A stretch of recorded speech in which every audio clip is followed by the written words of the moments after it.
Would you like me to tell you the story of the book?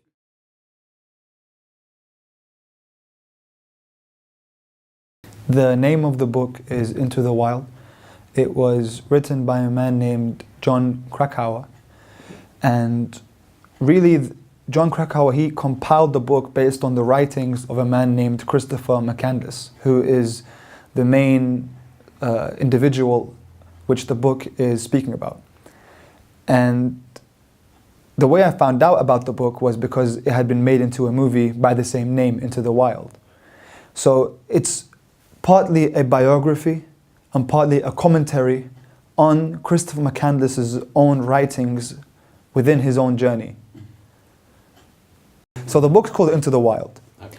And that summarizes what the story was about. What happened is that this young man named Christopher McCandless, in his early 20s, is feeling so disillusioned with the world. He is a very bright young man. He has studied, he knows history, he knows about the poverty of the people of the world. He's eligible to go and study at Harvard. His father works at NASA. He is someone who has so much going for him in life. He has $24,000 in his bank account, yet he feels so empty inside. He sees everything around him and he doesn't see why he has to be the way society is telling him to be. And this is a true story. This happened in the late 80s, early 90s. And so Christopher ends up donating his $24,000 to charity. He cuts his credit cards, literally trying to destroy his identity. Any spare cash he had left, he burnt. And without telling his parents and without telling everyone, literally, he just leaves. He leaves society. He tries to leave society. And he changes his name. He changes his name from Christopher McCandless to Alexander Supertramp. It's quite a jibe at society. So now he is this new identity called Alexander Supertramp, who lives on the road. And he just lives by adventure. He says that he wants each day to bring him a new sun. And that's how life really should be. He doesn't believe in careers. He believes these are 21st century inventions, and that he wants to live a life true to his own self. And although it comes with nights where obviously he's homeless, where he's alone, where he has so many doubts about what he was doing, and this leads people, everyone who reads the book or watched the movie, always asks why. Why would someone do something like this? And opinion is always so divided upon the summary of what happened. Now, I don't want to ruin what happens in the story. Ultimately, though, he goes working from place to place to make a bit of money because his dream is to go and live in the wild in Alaska. And he gains experience on the way, and he meets all these new people on the way who add to the story. And he's writing, all throughout this he's writing. And he ends up in Alaska, and he stays there for a while without anything, without any experience beforehand. And in the book, you see what it would feel like for someone who has such strength of conviction to live by truth the way Christopher believes in truth. So the really great thing about this book is you enter Christopher's mind through all the writers that he reads about, that he experiences. Then you begin to understand, why would someone do something like this? Because you find that he is inspired by Henry David Thoreau. You find that he's inspired by Ralph Waldo Emerson, both of whom were contemporaries living in the 18th century in America, American philosophers. And Henry David Thoreau, of course, has a book called Walden, whom Christopher McCandless often quotes.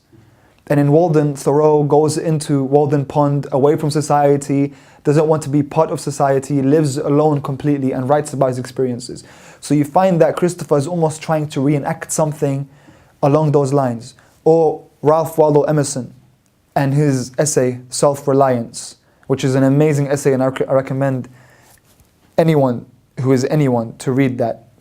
It's only a few pages long, and what's inspiring is, subhanAllah, you find these people who try to live by truth, Allah subhanahu wa ta'ala gives them some sort of ilham in their intellect, because you find he quotes Imam Ali alayhi salam in his essay, this American philosopher from the 18th century, who I found out about because of Into the Wild, and now he is such an inspiration for me. Ralph Waldo Emerson is had a huge impact on my reading. And in the first essay that I read of his, he quotes Imam Ali alayhi salam, which is very interesting. And in any case, in his essay Self-Reliance, he speaks about how every human being has some sort of genius within them, yet we are never allowing ourselves to reach our potential. And that we should all be able to live on our own as individuals at the very least. Although we live in society, at the very least, if we were to live on our own, would we be able to take care of ourselves? And that this teaches one his own humanity. And so I think Christopher McCandless was trying to do and trying to live by this. And that's why he often quotes these writers. So throughout the book Into the Wild, the beautiful part of the book is you find what Christopher was thinking in the most critical times of his life through those quotes and through his own writing. So when he writes, for example, happiness is only real when shared.